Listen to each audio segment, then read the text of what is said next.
Hey, everybody. Welcome to the SoCap Improv Comedy Podcast.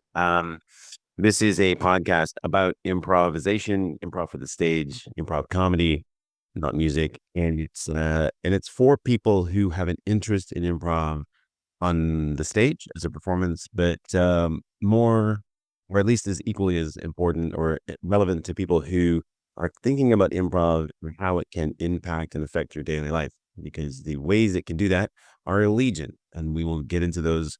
That's the main part of this podcast. Improv. What is it? Why should I care? What's in it for me? Because of all audiences, we're all selfish, and that's the place to start. Is what's in it for me. So this is the first podcast, the inaugural one.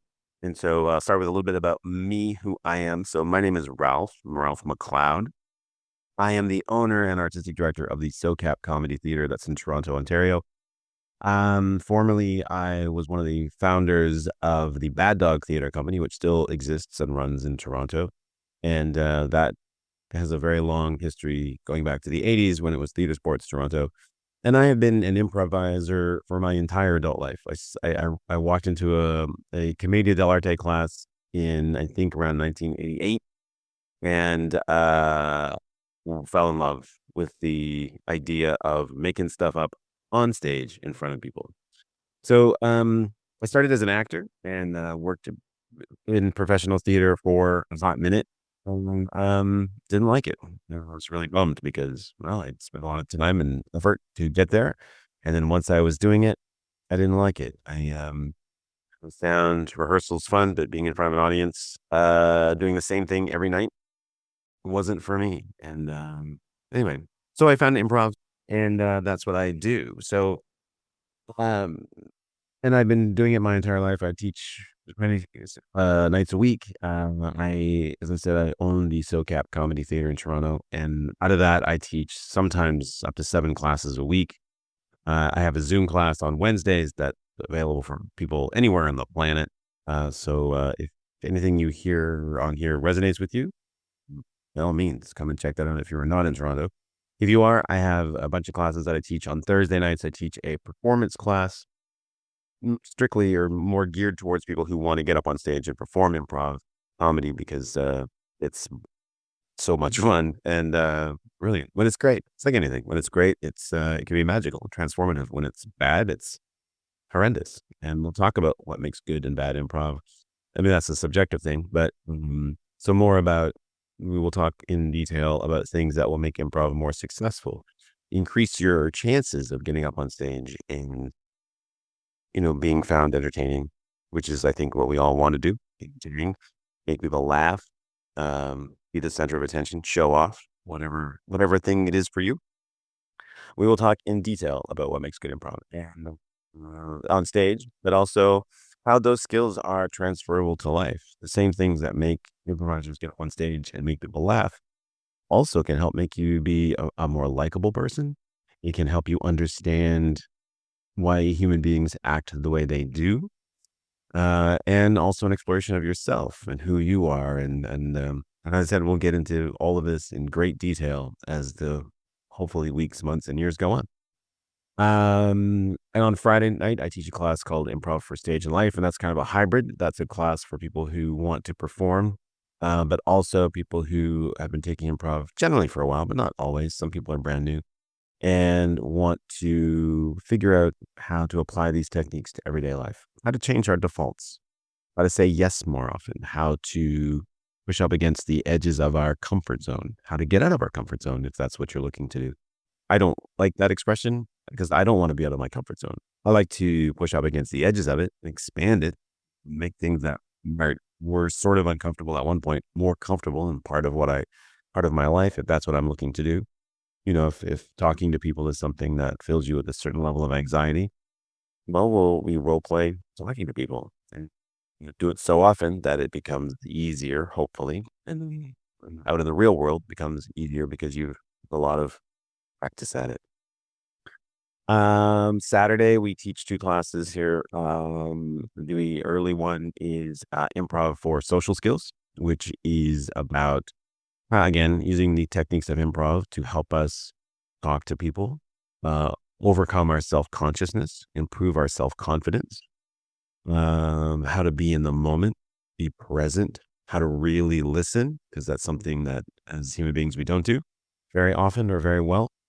And at 5 o'clock, we do a class improv for new friends, and that is a very casual class, usually filled with beginners or people who are very new to improv. That's a great place to start, and it is about breaking down barriers to communication, improving communication, and forging communities. It's a lovely way to get into improv, and it's one of my favorite classes to teach.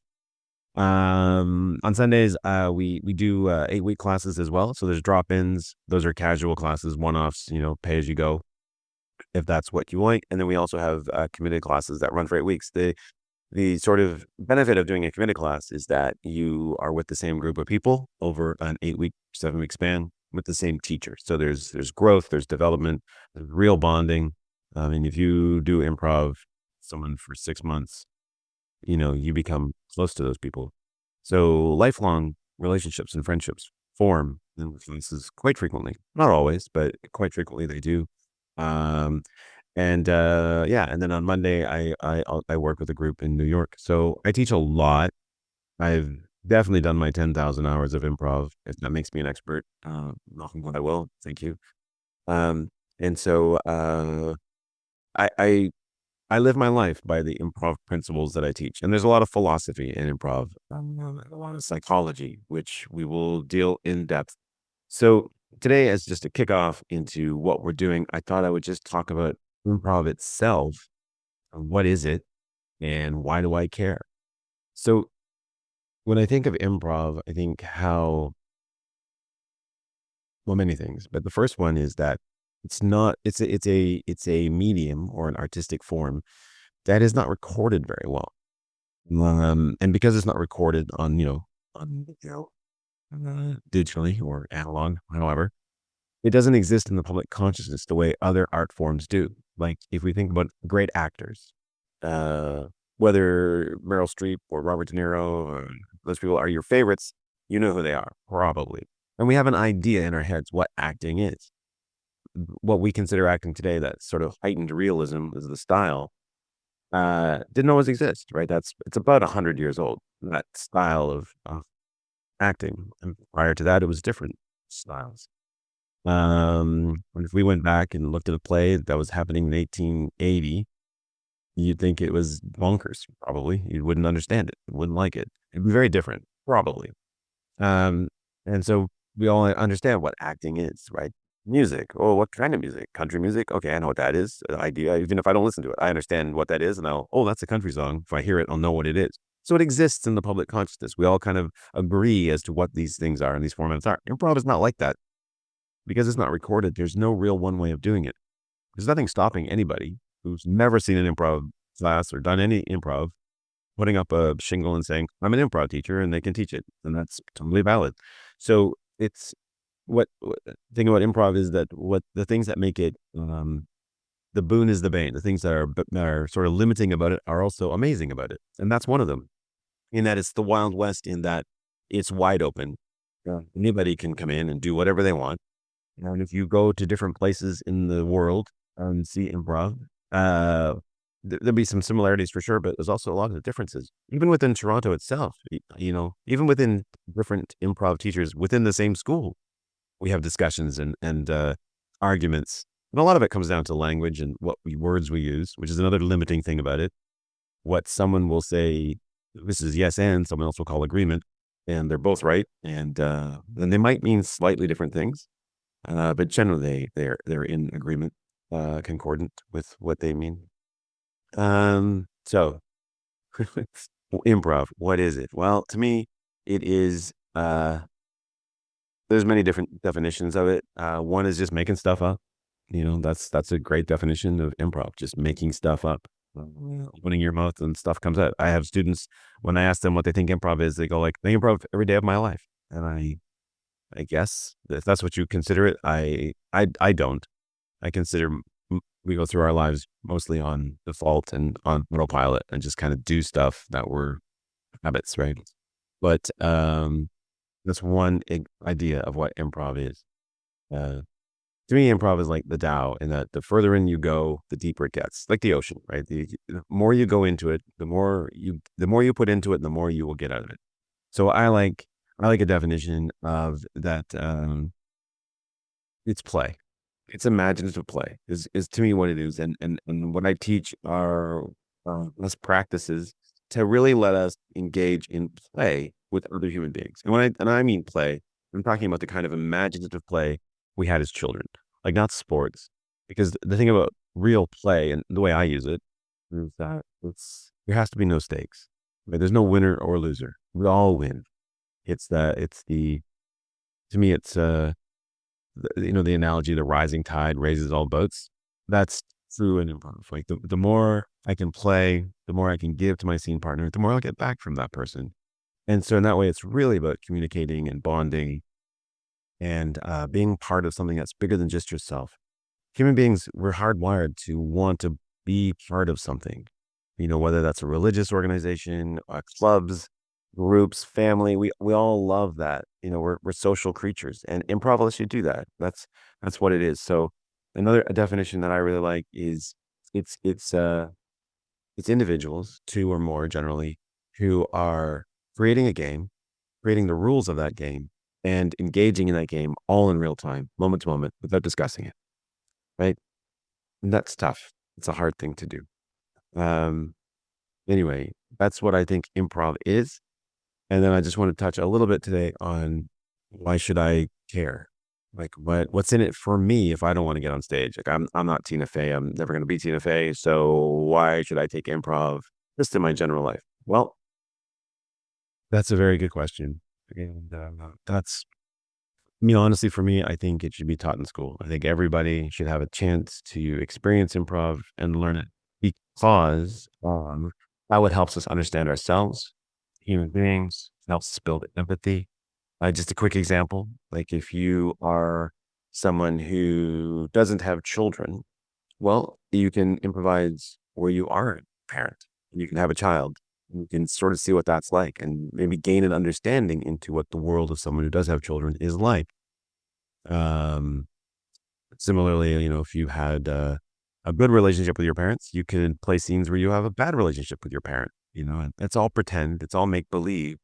But as it's improvising and we are using ourselves, a lot of our own stuff comes out. That's one of the things we're trying to tap into is who are you really? We're not this collection of nouns that we put beside us, like husband or wife or father, mother, programmer, uh, Christian, atheist, whatever. Like we're not that's sort of who we are, but it's not deep down who we really are. Like, what are our morals? What do we really believe in?